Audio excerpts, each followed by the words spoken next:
In the future, do you think everyone is going to be chipped? I think it'll be voluntary, but I am certainly convinced that millions of people will find it very, very valuable to have a smart device under their skin. Human microchipping may be our future, but in Sweden, it's already reality. In Privacy Watch, the brain behind SpaceX and Tesla now wants to get inside your brain. Elon Musk's startup Neuralink hopes to one day implant chips in the human brain. Musk unveiled a prototype of the device last month. It's currently being tested in pigs. The goal is to help treat neural disorders. Some say that it could lead to our brains being linked straight up to the internet one day. Well, 5G isn't even rolled out yet in France, that its successor, the sixth generation of wireless mobile networks, is being developed. Some scientists say it will be necessary to facilitate improvements in the areas of imaging, presence technology, and location awareness. It is not the first time we've seen BCIs. These are brain-computer interfaces. In fact, there's kind of an interesting history around these computer and machine interface devices. But what Musk unveiled is this kind of quarter or silver dollar size device that sits on top of the brain. How is this company actually tracking and conducting this open source surveillance on people? What sort of information are they looking at here?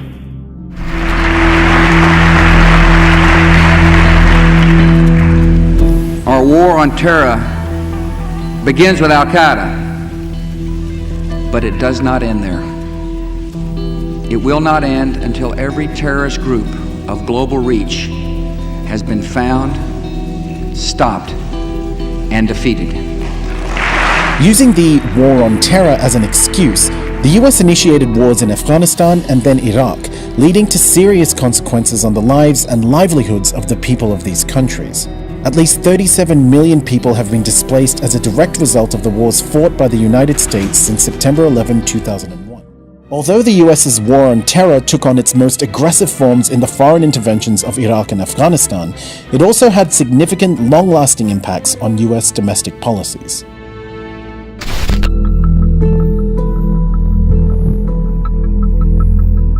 The 9/11 attack ushered in a new generation of policies which prioritized national security and defense, often at the expense of civil liberties and human rights.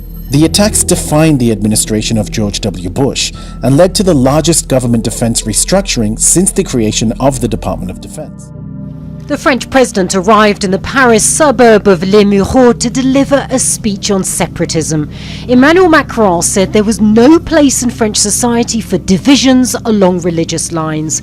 The biggest threat to France's values and secular law, he said, was radical Islam. Ce à quoi nous devons nous attaquer. What we must fight is Islamist separatism. It's a conscious, theoretical, socio-political project. It's repeatedly at odds with the values of the Republic and often leads to the creation of a counter-society. Macron said that Islam around the world faced problems. He said he wasn't stigmatizing Muslims, but some disagreed. So corporate surveillance is basically happening all the time and in ways we don't even think about on a day-to-day basis. When people talk about corporate surveillance, what they mean is when a company collects information about an individual, often when that individual is not necessarily aware that that collection is occurring. I mean, every time you browse the internet, every time you use an app on your phone, even driving your car or just being out in public, oftentimes corporate surveillance is occurring. Social media companies like Google and Facebook and Twitter collect a lot of information, but they're not doing it to sell to third parties. They're mainly collecting this information to give content to other users, but just as importantly, they're using it to create profiles of individuals to advertise towards. Now, while this is generally the model that is supported on the internet, I think there's a lot of concern whether or not all this data collection really is useful to better advertise. Now, first, for our viewers, what is 6G and how is it different from 5G? All right. So, first of all, I think I'd like to clarify that 6G as a technology does not exist today, right? It's more like an aspiration, vision for researchers that we are putting forward. As operators roll out 5G around the world, we're starting to think about what 6G will look like. And we can imagine and think that 6G technology will be deployed 8 to 10 years from today, right? So going back to your original question, what is 6G and how it's different from 5G? 6G will be a connection of technology that will enable a hyper-connected future, right? A future where people are connected with faster links, but people are also connected with the physical environment where they operate and with the cyber environment where our data resides, right? A number of devices, 500 billion devices, are foreseen to be connected by 2028. This will include anything from cars to drones, robots, construction machinery, factory equipment, medical devices.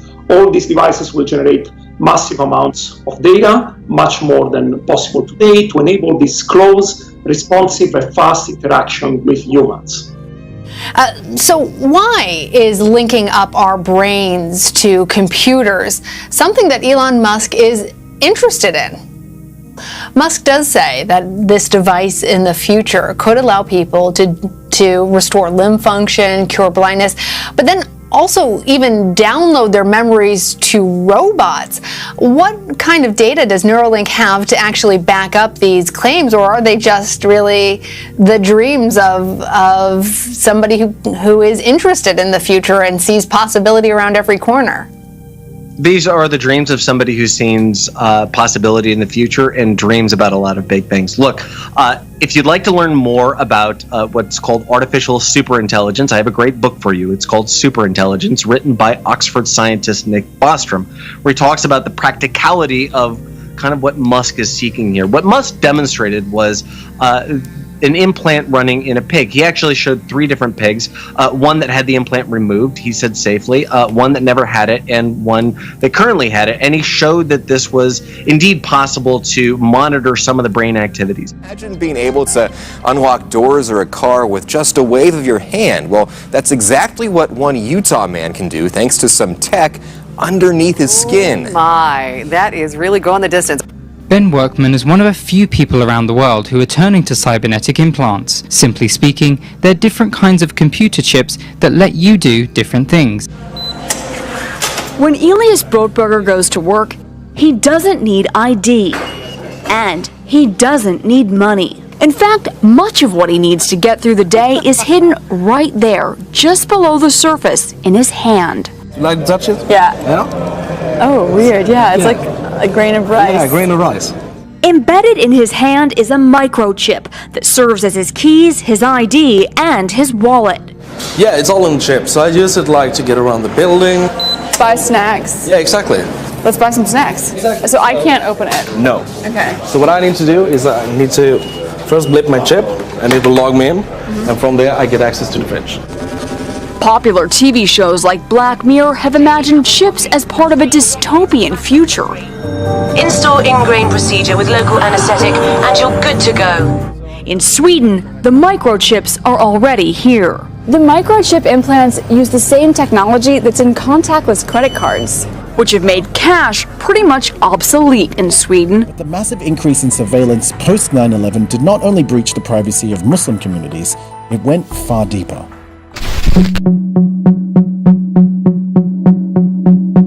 The US intelligence state bloomed in the wake of 9/11. Government oversight increased through a vast clandestine network of phone and web surveillance. In 2013, Edward Snowden, a former contractor for the CIA, leaked to the media that US spy agencies had built an intelligence-gathering colossus since the 9/11 attacks that conducted extensive internet and phone surveillance of millions of Americans. I wrote a letter to our CEO asking him to make certain promises to us. I wanted to make sure that he would never collect data without anybody's permission or consent. I wanted to make sure that he put constraints on facial recognition. It was surprising then when the CEO called a meeting for the whole company. It was an optional meeting, and he said, that we would be there to discuss the issues in the letter. And he pulled the meeting together. And of course, the whole company showed up. And, he ended that meeting by telling us that he had no intention of putting constraints on these kinds of things.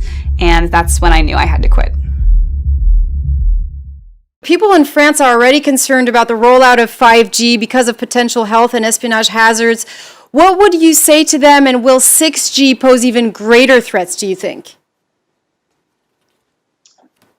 I believe that 5G and 6G will pose less health hazards. That means that lower electromagnetic power reaches humans. That means that we have less of an impact on biological tissues. In terms of surveillance and privacy, well, that's clearly a very important concern. 6G, which is expected to be launched commercially in 2030. At this tech fair, a chipping event for those on the cutting edge, merging their hands with this new technology. I thought it would be fun, right? The process is simple and swift. A pinch of the skin, and in a matter of seconds, the chip is inserted. The transformation is complete. As for the pain, I barely felt it. but even in this nation of early adopters, not everyone is racing to get chipped. Feel less human. I will feel like a robot. I think, it's so much more data can go into this, when it's in your body. Society is kind of built in a way that to interact in modern society, you don't really have a choice about your data, and often you can't correct that collection of information. You can't ask for it to be deleted. You can't necessarily port that data to somewhere else in some instances, and that all this information that's collected is retained basically forever, and we don't know how it's going to be used in the future, and it can manipulate us in terms of how we vote potentially. It can manipulate us in terms of what we purchase, and it can also be used to restrict our options. To me, this data collection really equates to power, and there need to be checks on what companies can do with all of our livelihoods, our information, the photos of us that get sent around the world for tagging. In particular, I start worrying a lot about things like smart homes and smart doorbell cameras that either connect directly to law enforcement or can be subpoenaed in court. Meanwhile, the big tech CEOs, go in front of Congress and they're asked, are these devices recording us all the time? And somehow are able to convince the public that they're not. But as somebody who has helped to build these kinds of technologies, I can tell you they absolutely are. Workman also has a magnet in his left hand. Which is literally just a magnet. It doesn't really have any interesting functionality besides just magic tricks and fun stuff. Say I try and convince them a banana is the key, and then I hold a banana up and it unlocks the door. Whether it's practical jokes or practicality, Workman says he's excited to see what he'll be able to do next.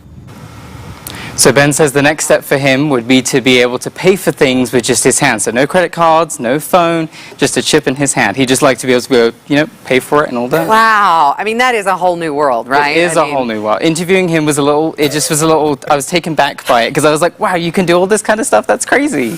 Oh, boy. Just a wave of the hand. That's a bit much, though, for me. I don't know if I like that too much. I hope nothing happens and no infection and he's okay. He's all good. He hasn't had any problems. Wow. All right. Well, good for him. Yes. Thank you. What an interesting story. You're Thanks welcome. so much.